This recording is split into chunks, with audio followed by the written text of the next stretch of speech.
Station, this is Houston. Are you ready for the event? And Houston, this is Station. We are ready for the event. Houston, ACR, this is Mission Control Houston. Please call Station for a voice check. Station, this is Houston. ACR. How do you hear me? And Houston, ACR, we have you loud and clear. Please stand by for opening remarks. The New Mexico Museum of Space History in Alamogordo, New Mexico, home of the International Space Hall of Fame.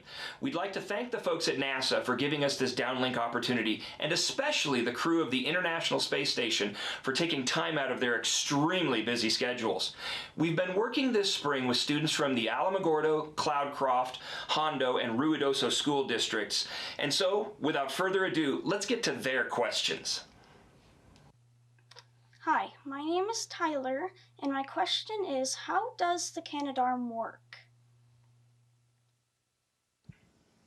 And Tyler, I haven't had that question in a while because the Canadian arm is really amazing, and people don't think about it, but it actually has electric motors, which on Earth could never, ever do the work it does in space. So it's a very delicate machine. It actually also has 7 joints, which is one more joint than you need to put the arm in any configuration you want. So it's a pretty amazing piece of machinery. And Canada built the original space shuttle arm, they built this arm, and they're building the arm for our next project, the Gateway outside the moon.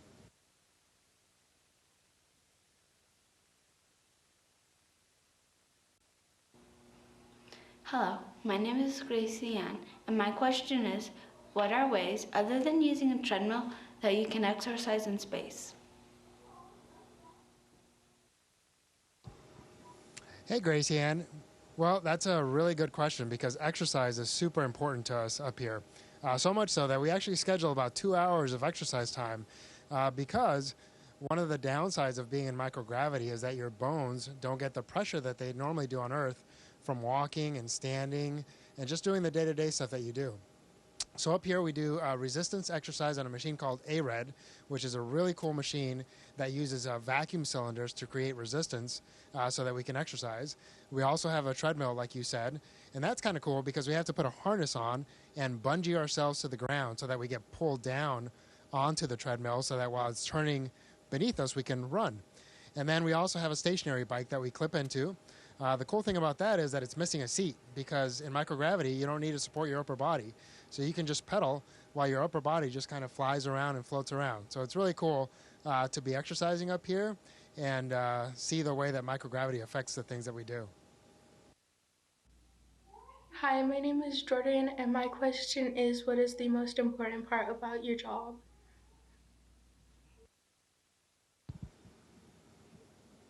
So Jordan, a lot of people don't think about this, but the most important part of our job is the research and exploration and the science and actually the engineering that comes out of this whole project of flying in space. Because what it's really designed to do is make life better on Earth.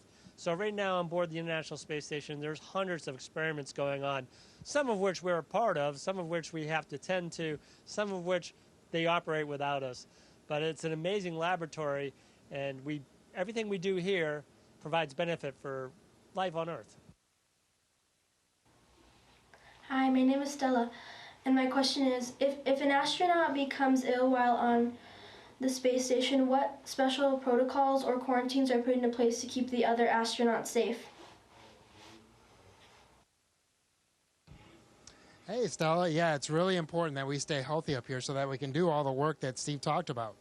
Not all crews have medical doctors on board, and so all the astronauts go through medical training, and we all get to go work in an emergency room, sometimes in a critical care unit, and learn some medicine so that we can help take care of our crewmates up here.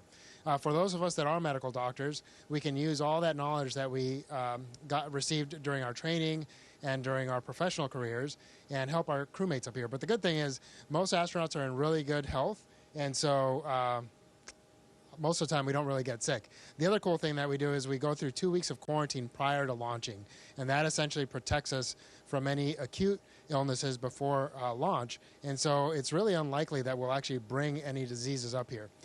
We do have a really robust medical kit.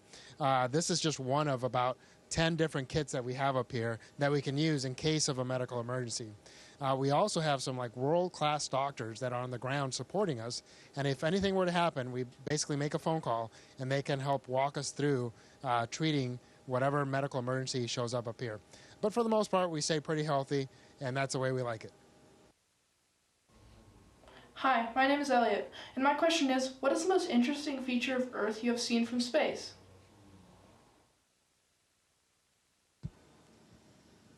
What I find most interesting when viewing Earth from space, other than when we fly over cities we know and places we have family and friends, is the clouds.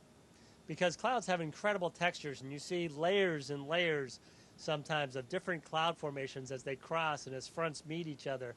And it's really amazing to me to watch clouds from space. Hi, my name is Sam. You were on the space station day and night for weeks, so what do you do for fun?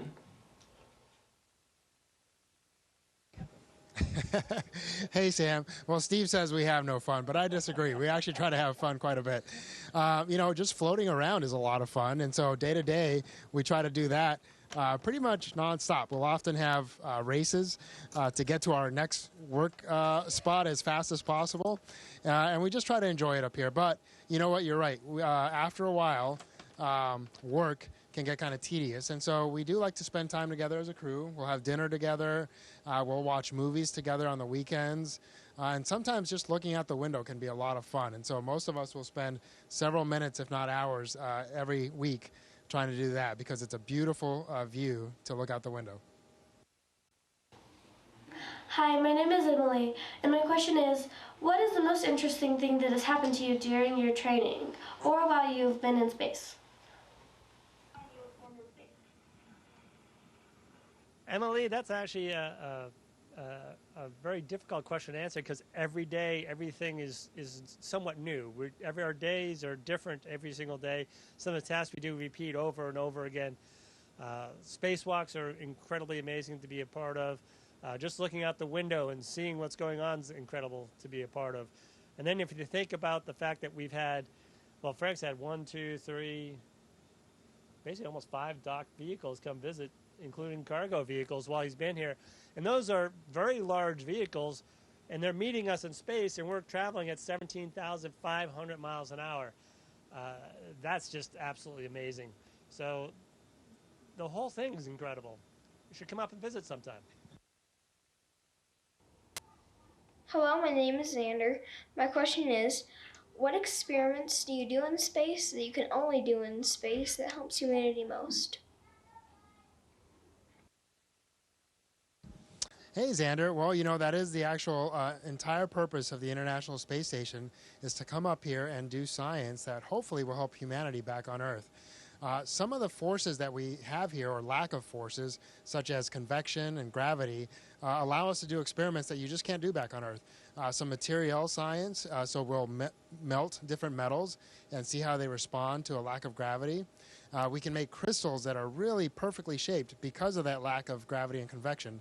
And those crystalline and protein shapes can then be used to make medicines. And those medicines can perhaps yield much better ways to treat diseases back on Earth.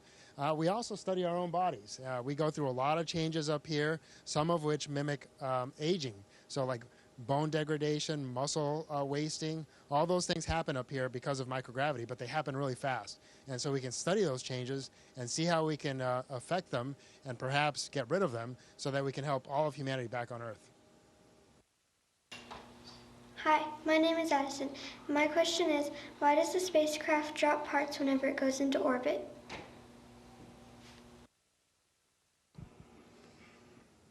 So Addison, that's another question I don't think I've ever had. Actually, when we launch off the Earth, we carry a lot of fuel and a lot of weight. So as we spend that fuel, it empties out a portion of the spacecraft. So then we can get rid of that portion of the spacecraft and use the next portion, because every single pound that you don't have to take to orbit takes that much less fuel. So it's really important, and they design these spacecraft really carefully to allow us to get off the ground and get motion, and then you get rid of the first stage. And then the second stage will light, and you'll go even further into space. If you added more stages on some of these vehicles, you could go a very long way. Hi, my name is Manasseh, and my question is, how is being an astronaut beneficial?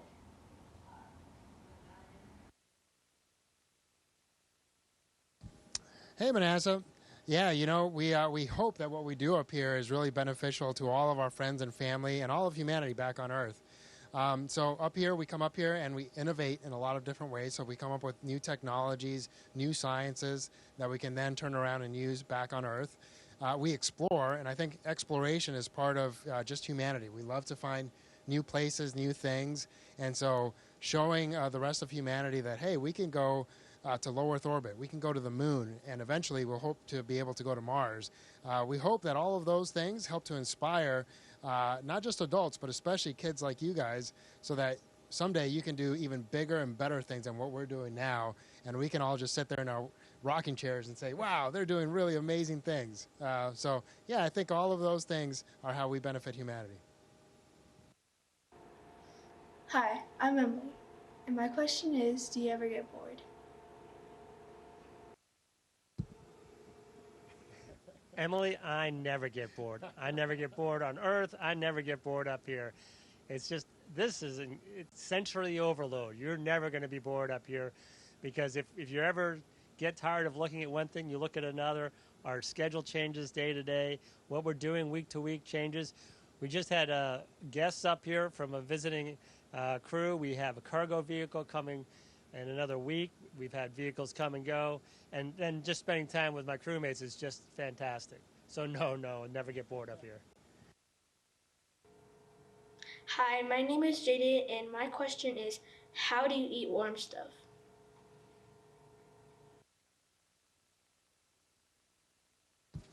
Hey, Jaden. Yeah, eating is really important, especially for our psychological health. So we try to bring up lots of yummy food.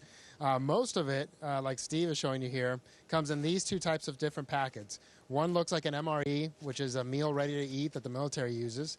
And the other one comes in little dehydrated packets like this.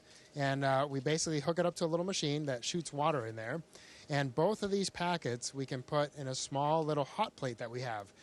We don't really want to have fire up here on the space station, so we basically use electricity to warm up a metal plate, and then this gets put up against that plate, and it just gets warmed up there.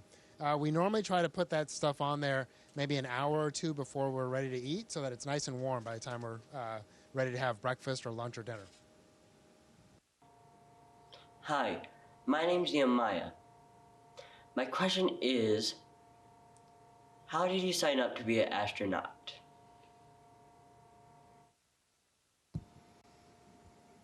Nehemiah, I think it really comes down to seeing the opportunity and applying.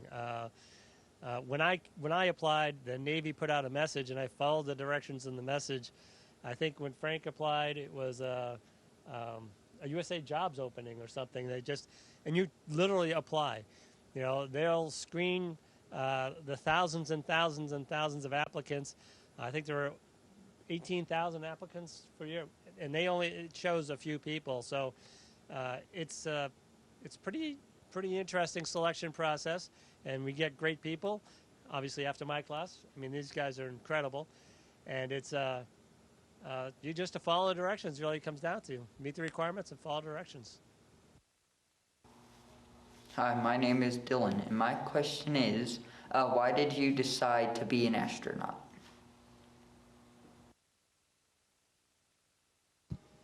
Hey, Dylan. Well, like Steve said, one, there's a lot of amazing people that you get to work with, not just astronauts, but actually people at NASA and now our commercial partners. And all those companies and agencies are just full of really amazing people, and they make for really incredible teams. And being on a good team just allows you to do some pretty cool stuff, way better and bigger things that you could do individually. So that's probably the number one thing. It's also a lot of fun getting to launch in a rocket and getting to go up to space and be in microgravity and do spacewalks. Those are all really cool things that I just thought would be pretty incredible to do. And I also just love the idea of doing something new, getting to go explore somewhere where few people have been. So yeah, those were some of the few reasons why I applied.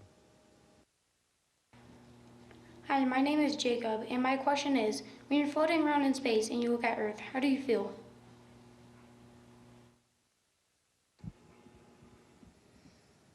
So Jacob, we don't get to continuously look at the Earth while we're floating in space, but when we do, you really just get this amazing sense of awe.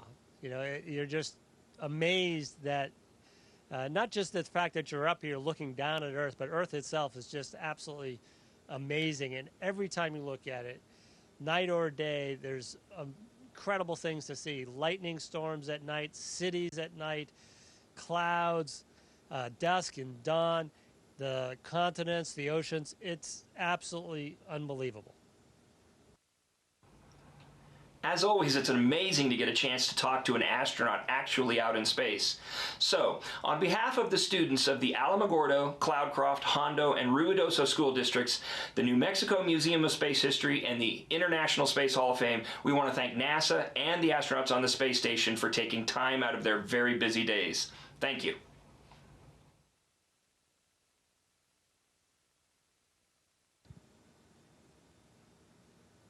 Station, this is Houston ACR. That concludes the event. Thank you to all participants. Station, we are now resuming operational audio communications.